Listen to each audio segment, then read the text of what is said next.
Before Columbus set sail, the oceans had already been crossed. From Africa to the Pacific, ancient navigators mapped the world in silence. These are 10 civilizations that sailed the seas long before Columbus. Number 10. The Austronesian navigators of the Pacific. Thousands of years before Columbus, the Austronesian people were already crossing oceans that seemed endless. From their homeland in Taiwan, they spread across the Pacific, reaching faraway islands like Madagascar and Easter Island. Their voyages were not accidents. They were planned journeys led by generations of skilled seafarers who trusted the stars more than any compass. They learned to read the ocean like a living map. The flight of birds, the rhythm of the waves, and the glow of constellations guided them across thousands of miles. With double canoes and strong faith, they built a network of islands that stretched farther than any empire of their time. By the first millennium, the Pacific was no mystery to them. From Hawaii in the north to New Zealand in the south, they had connected a world of islands with nothing but courage, memory, and the pull of the horizon.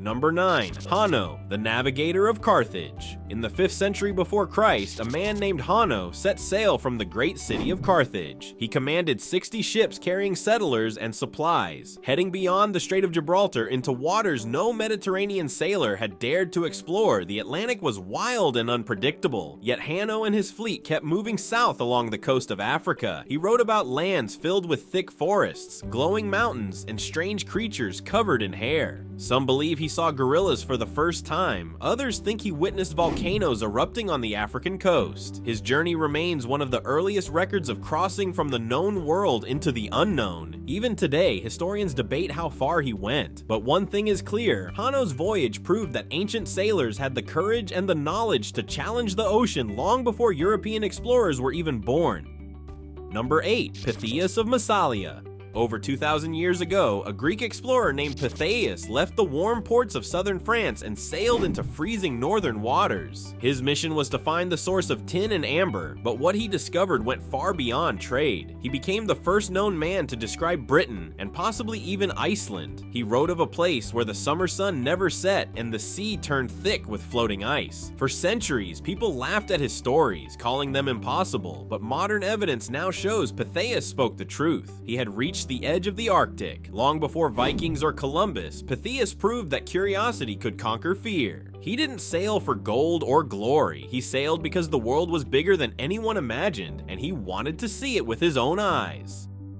Number 7. The Egyptian voyage to the land of Punt. 3,000 years before Columbus, the Egyptians were already masters of the sea. Pharaohs sent great fleets down the Red Sea to a mysterious kingdom known as Punt, searching for gold, incense, and exotic animals. Their ships, carved into the walls of temples, showed large sails, dozens of oars, and men ready to face the unknown waters. Queen Hatshepsut's temple in Luxor still tells the story of one of these expeditions. It shows sailors returning home with treasures, gold, ivory, rare trees, and even live baboons. These were not legends or myths. They were state missions led by skilled shipbuilders and navigators who planned every journey with care. For Egypt, the voyage to Punt was more than trade. It was a statement that even the most powerful land on earth looked to the sea for wonder, faith, and connection. Number 6. Leif Erikson and the Norse voyages to Vinland. 500 years before Columbus, Viking explorers reached North America. Leif Erikson, the son of Eric the Red, sailed from Greenland with a crew searching for new land. What they found was a wild and fertile coast they called Vinland, known today as Newfoundland in Canada. They built wooden houses and stayed through the harsh winter, leaving behind iron tools and the remains of their camp. Centuries later, archaeologists found those exact ruins, proving that the Vikings had indeed set foot in the New World around the year 1000. Their longships, strong and light, were built for speed and survival. Guided by stars, seabirds, and sunstones, they crossed the Atlantic using nothing but instinct and skill. Leif Erikson's voyage reminds us that discovery belongs to those brave enough to chase the horizon. Number 5. Abu Bakr II of Mali. In the early 1300s, while Europe still looked inward, an African emperor dreamed of what lay beyond the Atlantic. His name was Abu Bakr II, ruler of the wealthy Mali Empire. He believed that the ocean had no end and decided to find out for himself. Historical accounts say he sent out a fleet of 200 ships filled with men and supplies, but only one returned. The captain told a story of powerful currents that swallowed the rest. Instead of giving up, Abu Bakr handed his throne to his brother and prepared a second, larger expedition with thousands of men. He sailed west and was never seen again. No one knows if his ships ever reached the Americas, but his courage remains legendary. Long before Columbus, Africa had already looked toward the horizon, daring to meet whatever waited beyond the waves. Number 4. Zheng He and the treasure fleets of China. In the early 1400s, China ruled the seas. Under the command of Admiral Zheng He, massive fleets known as the treasure ships left the port of Nanjing. Some of these ships were longer than a football field, carrying thousands of sailors, soldiers, and diplomats on journeys across the Indian Ocean. Zheng He's voyages reached as far as India, Arabia, and the coast of Africa. His ships carried silk, porcelain, and gifts from the Ming Emperor, while returning with rare treasures like spices, ivory, and even giraffes. His missions were peaceful, showing the strength and sophistication of a nation that had already mastered the sea. After 7 grand expeditions, the voyages ended when China turned inward. But Zheng He's legacy proved that centuries before Europe's rise, another empire had already connected continents across the ocean. Number 3. Saint Brendan the Navigator. In the 6th century, an Irish monk named Saint Brendan set out on a journey that would become legend, guided by faith rather than maps. He and a small group of monks built a wooden boat covered in leather and sailed west into the unknown. Their goal was to find the promised land of the saints, a place of peace beyond the horizon. The voyage became a mix of history and myth. The monks faced fiery islands, glassy seas, and storms that seemed endless. After many years, they claimed to have reached a beautiful green land filled with rivers and fruit trees. Some later believed it might have been North America. Centuries later, a modern explorer recreated Brendan's journey using the same materials and successfully reached Newfoundland. Whether fact or faith, Brendan's story reminds us that exploration begins not with maps, but with belief.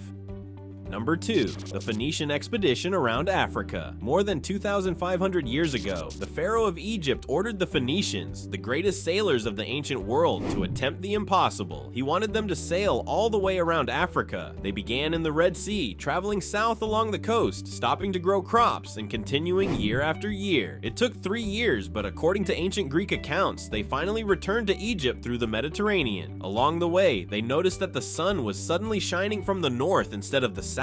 A detail that could only be explained if they had truly crossed into the southern hemisphere. If true, this voyage would be the first known circumnavigation of Africa. It showed that ancient sailors were not afraid of the horizon, proving that courage and curiosity are far older than any empire.